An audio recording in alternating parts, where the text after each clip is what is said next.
ತುಂಬಾ car craze ಇದೆ, bike craze ಇದೆ ಅಂತ ಹೇಳ್ತಾರೆ ಎಲ್ಲರೂ. ನಾನು ಆ್ಯಕ್ಚುಲಿ ಬೈಕರ್. ನನಗೆ ಬೈಕ್ಸ್ ಅಂದರೆ ವಿಪರೀತ ಹುಚ್ಚು. ಇವತ್ತಿಗೂ ಸೂಪರ್ ಬೈಕ್ ಇಟ್ಟಿದ್ದೀನಿ. ಇವತ್ತಿಗೂ ಟೈಮ್ ಸಿಗಲ್ಲ ಅಷ್ಟೇ ಕಾರು ಬೈಕ್ ಓಡಿಸೋಕ್ಕೆ. ಬಟ್ ಚಾನ್ಸ್ ಸಿಕ್ಕಿದ್ರೆ ಸಾಕು ನಾನು ಓಡಿಸ್ತೀನಿ, ಗಾಡಿ ಓಡಿಸ್ತೀನಿ.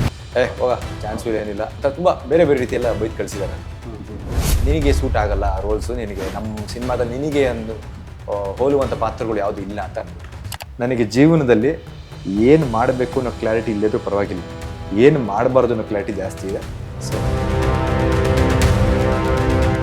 ಹಾಗೆ ನಂದೊಂದು ಐಡೆಂಟಿಟಿ ಇಲ್ಲ. ನಮ್ಮ ತಂದೆ ಯಾವಾಗಲೂ ಮಾತುಗಳವರು, ನೀನು ಯಾವಾಗ ಏನೋ ನಿಂದೊಂದೇನು ಐಡೆಂಟಿಟಿ ಕ್ರಿಯೇಟ್ ಮಾಡ್ಕೊಳ್ಳೋದು. ಸೊ ನಾನು ಯಾವಾಗಲೂ ಸೀರಿಯಸ್ ತೊಗೊತಿರಲಿಲ್ಲ. ಬಟ್ ಒಂದು ಪಾಯಿಂಟಲ್ಲಿ ಯಾವಾಗ ಒಂದು ಸಲ ಅಂದಾಗ ಸಖತ್ ಬೇಜಾರಾಗಿತ್ತು.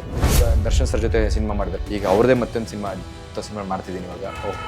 ಇಷ್ಟು ಆಡಿಯನ್ಸ್ ಇರಬೇಕಾದ್ರೆ ಸೀರಿಯಲ್ನ ಎಷ್ಟು ದಿನ ಆಗುತ್ತೋ ಸೀರಿಯಲ್ ಮಾಡ್ಕೊಂಡು ಹೋಗೋಣ. ಒಂದು ಮೂವಿ ಇತ್ತು ಮಸ್ತ್ ಕಲ್ ಅಂತ ಒಂದು ಸಿನಿಮಾ. ಸೊ ಆ ಸಿನಿಮಾದಲ್ಲಿ ಚಿಕ್ಕ ರೋಲ್ ಏನೋ ಬರ್ತೀನಿ, ಹೀರೋಯಿನ್ ಮದುವೆ ಹೊಟ್ಟೋಗ್ತೀನಿ ಅಷ್ಟೇ. ಇವರು ಆ ರೋಲ್ ಬಗ್ಗೆ ಬಿಲ್ಡಪ್ ಕೊಟ್ಟಿದ್ದು ಹೆಂಗೆ ನನಗೆ ಅಂದರೆ, ಮುಂಗಾರು ಮಳೆ ದಿಗಂತರ ನೀನು ಬರ್ತೀಯ ಅಂತೆಲ್ಲ ಅಂದರು.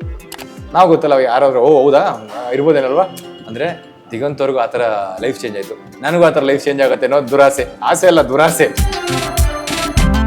ನನಗೆ ಫಸ್ಟ್ ಅವಕಾಶ ಕೊಟ್ಟಿದ್ದು ಮುಂಗಾರು ಮಳೆ ಸಿನಿಮಾದ ಕ್ಯಾಮ್ರಾಮನ್ ಸರ್, ನಮ್ಮ ಕೃಷ್ಣ ಸರ್ ಅಂತ. ಅವರು ಆ್ಯಕ್ಚುಲಿ ಫಸ್ಟ್ ಆಪರ್ಚುನಿಟಿ ಕೊಟ್ಟಿದ್ದು ನನಗೆ. ಈಗ ಮಾಡ್ತಾ I am enjoying the negative roles more. ಆಮೇಲೆ ನಿಮ್ಮ ಬಾಡಿ ಲ್ಯಾಂಗ್ವೇಜ್ ಆಗ್ಬೋದು ಅಥವಾ ನಿಮ್ಮದು ಮ್ಯಾನರಿಸಮ್ಸ್ ಆಗ್ಬೋದು ಚೇಂಜ್ ಮಾಡ್ಕೊಬೋದು. ಸೊ ಅದನ್ನು ನಾನು ನಿಜವಾಗ್ಲೂ ಎಂಜಾಯ್ ಮಾಡಿದ್ರೆ ನನ್ನ favourite super star Darshan sir ಜೊತೆ ಅವ್ರದ್ದು ಸಿನಿಮಾ ಮಾಡಿದೆ. ಸಖತ್ ಎಂಜಾಯ್ ಮಾಡಿ. ಹೇಗಿರ್ತಾ ಇದ್ರು ಸೆಟ್ ಅದೆಲ್ಲ ಸರ್? ಡೆಫಿನೆಟ್ಲಿ ಅವ್ರಿಗೆ ಡೆಫಿನೆಟ್ಲಿ ಒಂದು ಆರ ಇದೆ. They know a super star is here. So ಅಷ್ಟು ಖುಷಿ ಪಡ್ತಿದ್ದು ಒಂದೇ ಸಲ ಅವ್ರ ಜೊತೆ ಆ್ಯಕ್ಟ್ ಮಾಡೋದಕ್ಕೆ ಒಂದು ಅವಕಾಶ ಸಿಕ್ತು. ಅದು ಅವ್ರ ಆಪೋಸಿಟ್. ಅವ್ರು ಬಂದ್ಬಿಟ್ರೆ ಕೈಕಾಲಲ್ಲಿ ನಡಕ್ತಿತ್ತು, ಆ್ಯಕ್ಟ್ ಮಾಡೋದಿರಲಿ, ಅಂತಿದ್ದೆ, ಡೈಲಾಗ್ ಹೇಳೋಕ್ಕೂ ಆಗ್ತಿರಲಿಲ್ಲ, ಅಷ್ಟು ಭಯ ಆಗ್ತಿತ್ತು. ಅಪ್ಪು ಸರ್ ಜೊತೆ ಸಿನಿಮಾದಲ್ಲಿ ಆ್ಯಕ್ಟ್ ಮಾಡೋಕ್ಕೆ ಅವಕಾಶ ಸಿಗಲಿಲ್ಲ. ಅಫ್ಕೋರ್ಸ್ ಆ ಒಂದು ಬೇಜಾರು ಯಾವಾಗಲೂ ಇದ್ದೇ ಇರುತ್ತೆ.